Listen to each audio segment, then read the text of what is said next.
Welcome back, everybody. We are doing another Baldur's Gate video because apparently everyone wants to see it. The video blew up since we posted it. Small channel like ours. I was going to say, for our getting size, like 1,000 views in a video, that's pretty cool. So anybody who watched that, appreciate that very much. So we rambled so much last episode that we forgot to get into the part that we actually wanted to do, which was character creation. That's the best part of this game, I think. You know, because that's the whole feel behind D&D, the whole feel behind all that. You want to be your character. Yeah. And, you know, we get to experience that, but we were so excited about the story, the expectations, us waiting for PS5, because someone's not a PC guy. Yeah. But anyway, I think this is going to be the most fun about it. Now, obviously, it's going to be the first thing we have to do. And we're not building anything extra. Our first video in the playthrough will be probably exclusively everyone building their character. If we have time, I've heard it is hours long. It could be. How many ever hours you make, that's how much your genitalia have to be. I usually take between 20 and 30 minutes. If I do a game like this, that's usually what it is. I could get with that. Well, yeah, because I think it is very in-depth. Like, what you can... Honestly, I was joking about the genitalia, but that is even that's a part of the game. The customization of it. Because romance is a very big part of this game. And being able to... Hungry eyes. I'm just going to be looking at you the whole time. And licking my lips. All the bears and all the druid shape-shifting. Oh my God, can you imagine? That's almost limitless possible. Well, that was one of the other things that was marketing for the game before it came out, which was you can have sex with a bear. Wait. One of the trailers to the game was a druid getting ready to have relations with somebody, and it shape-shifted into the bear before it was getting involved with the character. Question. What game are you having me play at this point? That sounds like a lifestyle. But that's D&D, though. Like, if you're all together and, like, you want to do some wild shit, you could do that, yeah. Yeah, whatever your imagination is your only limiting factor. And one of the crowning achievements of the game that I have heard, obviously we haven't played it yet, which is people saying if you think you can do it, you most likely can, and your creativity is the limits of the game. So they've built you this sandbox that is so malleable that you can go in different directions and the game doesn't break, which is the hardest part for me to grasp. Yeah, my brain's not. When you start talking about all the like possibilities of conversation and the endings in the game, how did you make all that do all that and somehow it all works out in the end? In a video game. Beautifully, and from what we're seeing. I don't even understand how Larian did it. I really don't, but they deserve all the credit in the world because it sounds like everyone is in love with it. So I'm ready to be in love with it. Now, me going into this game, I already have an idea of partial of my character. I think a good place to start are maybe like race and class. I think because that's one of your first immediate picks. Other than that, yeah, you can have blue hair, whatever you want. Aesthetics. Yes, yeah. That's fun and all. But I think I'm going in knowing what race I want to be off the jump. What is it? I want to be a dwarf. I play a dwarf in every... I've done Warhammer, Warcraft, everything. I was going to say, don't you play it in all the games I play, first of all? No, like everything that I can. Oh, God, I used to play like, God, I think it was, I don't know, we used to type it, but it was dwarf from there on out. So you said a dwarf? Dwarf, I don't know. I'm at a class, I'm kind of want to browse through it, I think, but you're kind of behind. Yeah, I am, because I don't really know what race I even want to be. And that's the basics, and I know I'm a basic bitch, because I'm inclined to just go, oh yeah, I'll just be a human. So no, look, if I have any say in this relationship, you cannot, in a world of fantasy and imagination. Why not? Being a human in that world would be kind of cool. You are one. That'd be kind of cool. So, I don't know. It would be between Can I read through a few? Yeah. All right. Okay. Why don't we do that? I have a list, and if you have any, would you like further... Did you make a list, or are we looking at somebody else's? No. Unfortunately, we hate their reviews, but I am borrowing their articles from IGN to talk about. Yeah, their articles where they do this are actually pretty good. Exactly. So I'm not mad about it. Okay. But I just know that I hate their reviews on I'll just give them credit in the description of the video. Absolutely. So thanks, IGN. They deserve it. And appreciate you. Yeah, for once. Okay, so you said you're going to go over races. I'm just going to read the list if you'd like a little more detail. And you're going to read everything but human. Oh, well, human. Because like I'm defaulting. I was about to say my eyes didn't even pick up human. It's on there. You just glossed over it because you obviously can't pick that right. So okay, all right. What you got for me? So we have elf, tiefling, drow. Drow. Tiefling is like a demon. Yeah, I believe it has a little tail. Yeah. It looks like Hellboy. Okay. That's kind of cool. Yeah, I think that's cool. Drow. I'm going to say Drow. Which is what? That is like a... It's a darker human. It looks really basic. Is there a description with the race or something? Can you help a brother out? Sure. Okay. I keep trying to click. Darker human. Is it a black? Here we go. Is it a black human? No. It's like it's definitely driven to the underdark. You know, ruthless. They sound fun. Okay. I would say more looks like an elf. Let's go with that. All right. A little bit like an underground sunless elf. Okay. That'll work for me. Then we have human. Yeah, we know what they look like. Sure. Look in a mirror every day. Yep. We're gonna get Yankee. That is the I believe we show it to me. Oh yeah, that's like the looks noseless like, orc. Looks like an orc to me. Yep. Yeah. I'd say close, but not really. Okay. I think one of the origin characters is that race. It's a female. From the trailers. Oh yeah. Dwarf, which I mean, yep. By all means, you can be. Half elf, which there you go. I'll accept half elf, which is usually like a human and an elf. Yep, that's usually. So I'll take that over human. Maybe. Okay, think about that. I play elves sometimes. Halfling. Okay. If you want a little smaller size. Yeah. Gnome. I'm assuming smaller size. Yeah, I was gonna say, are they like this and this? Yeah, I think so. Okay. Dragonborn, which I feel like you have a passion for. That one sounds pretty cool. Okay. And I read that what's you the get down race to description? scale. Do they have like a lineage or something? Oh, I think you create that. That's part of the fantasy. Okay, all right. But you have a lot of like sub races because there's black, blue, copper, gold, green, brass, silver, bronze, white, red. What do they represent though? Like the dragons. No, like by choosing like the sub races, I'm guessing there's like special abilities. I'm sure it's with each. Where I don't want to get into that. I think that's something we'll have to learn along the way, kind of understand on our own. That would be hours long. So basically, that's the color of your dragon. Your dragonborn. Yeah, sure. Okay. And then you pick your scales. They're kind of just picture a skinny lizard. Okay. Just hanging out. Just don't take that description. And half orc. Half orc. Okay. They're full orcs.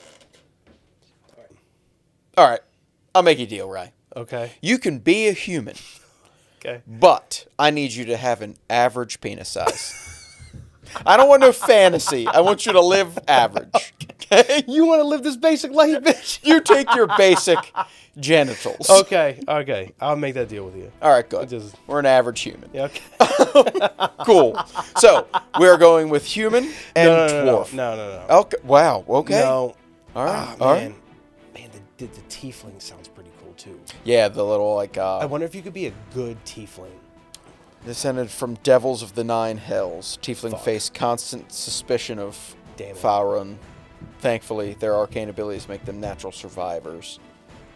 A lot of those sounded cool, and human, I'm like auto-checking that. Right. But I think in order to have like a different experience, like I want to go into this doing new things. Okay. I want to like go out of my comfort zone and try to do something I wouldn't normally do. Okay. So I'm going to pick Dragonborn. And I don't know which color yet, and all the things they represent. Right, you I'll have get to more dig into that once we actually start recording our first session. But I'm going to play Dragonborn. Dragonborn? Yep. I would have to turn the game on and see the humans and just go, yeah, I just want to be a human. Right, like, wow, that is a stunning human. What a and then you just like, human. I had to be, and then you'll come back and explain yourself. Yeah. Okay. The romance scenes are going to be a little awkward and funny. But stop it. It's just slithering around the bedroom and other places. So yeah, right. Do you have a front tail and a back tail? Do you have a tail at all? Yeah, the front tail. Front tail. Oh man, character creation is gonna be hilarious. Okay, so dwarf. Yep. Dragonborn. I have to stick to my comfort zone. And the two other people playing, we'll let them. Yeah, do that yeah, we'll do that as like real time. Yeah. Okay. We plan to play with 2 other people. And if that works out and goes well, then it'll always be 4 people. If they kind of slag behind, then we'll just have to redo characters. He can then make us human, and then we can go re-roll the help. Yep, that's it. We could just make our new characters, and we'll try for this alone, just in case the twice a year that the others tend to play. So now that we got the races, the other thing we wanted to get into was classes. Because that defines, I believe, what you want to be. So now there's a lot. There's only, now we're just choosing between dwarf and dragonborn. So, I mean, you think with being a dwarf, you could narrow it down to a select few, Maybe right? three. Yeah. And what were they? I would do, maybe 4 now I'm thinking about it. Okay. Because druid was first come to my mind, because I've always dreamed of having a dwarf druid. Yep. I think that'd be cool. Turning into bears, shape-shifting. That is so cool. In tune with nature. I think that was fun. A monk I threw in there as an option. Because, interesting. I heard they're getting a lot of love, too, and they work pretty well. Okay. I know monks in other games have worked out fairly well. Yeah. I think that'd be interesting. Warlock sneaking in there, because when we were kind of discussing a little bit, Ryan was letting me know a little bit of a part of their sub class. Yeah. Is you basically praise the great old one, and that one just speaks to me. I think that's neat because yes, I'm palling around with this group of people, but who am I really serving? So what are you reading from? I have same article, or no. is it, we have the credit? I'm sure else? IGN had it, but we found another article from Polygon. I've used their stuff before. I will link that one in the description as well, because a lot of these companies do a good job of getting all this information together. Simplifies it for you. Yeah, and then you can get in depth with it. You can keep scrolling. When you're reading on your subclass, what was the great old one? What do you do? What does that mean? Oh, I have to go back to the warlock. Hang on. All right, so warlocks, it says you have to deal with such powerful creatures. Warlocks need to have strong mental power. I think that'd be cool, and I think dwarf has that. And then this is the great old one really sold me. It was those serving the great old one are bound to a mysterious being from the far realm who might not even know you exist. The great old one will grant you a feature exclusive to the subclass called Mortal Reminder, which will frighten a creature and any nearby enemy after you land a critical hit unless they succeed a wisdom saving throw. Oh, wow. Okay. So that sounds a lot of fun. So in combat, that even sounds like there'd be a lot of possibilities to even use that. Because they're terrified. Yeah. Okay. I actually like that. Yeah. For being this tall, it's goddamn, doesn't matter. Nope. Might as well Because be you have 12 feet things tall. slithering through the nether to get you. So, that's it. I'm doing a dwarf warlock. Okay. That's now, it. Easy. The classes, I am between two. Okay. Paladin and a druid. Because the same reason you said druid, who the fuck doesn't want to turn into a wolf? Doesn't want to shapeshift. Yeah, who doesn't want to do that? If I could do that right now, I would. And the other thing I'm going back and forth between is the paladin, because there's one of the subclasses I believe is devoted to the ancients, and that is about preservation of nature and the wilderness and those types of things. If I remember correctly, but I'm getting to it. Hang on, I will get you there. Yes, so there's 3. You said Oath of the Ancients, yes, Oath of Devotion, that's right, and Oath of Vengeance. And then you have Oath Breaker, which is if you pick either of them and then just say, fuck it, I'm going to do what I want and I don't pray to anybody. Yeah. And then, and then the Ancients, does it say... Paladins who have taken the Oath of the Ancients follows the principles of good, pushing aside any concern for law or chaos. They fight against despair and try to preserve the joy and beauty of the world. My God, that sounds so By fucking taking badass. the Oath of Ancients, you'll gain the action Healing Radiance, which will heal yourself and all nearby allies, which will also gain the subclass feature Oath of the Ancient Tenants, which is what you'll need to abide by. Absolutely. That just sounds like me. Wow. That is 1,000,000% you what are, I want. I don't care about law. What is good and what is bad. Yeah, and sometimes laws are bad. Absolutely. So I'm not abiding by the man-made box we have to draw in. Sometimes there's things that you have to go outside the bounds of the law to do in order to do to be things. good. Exactly, yeah.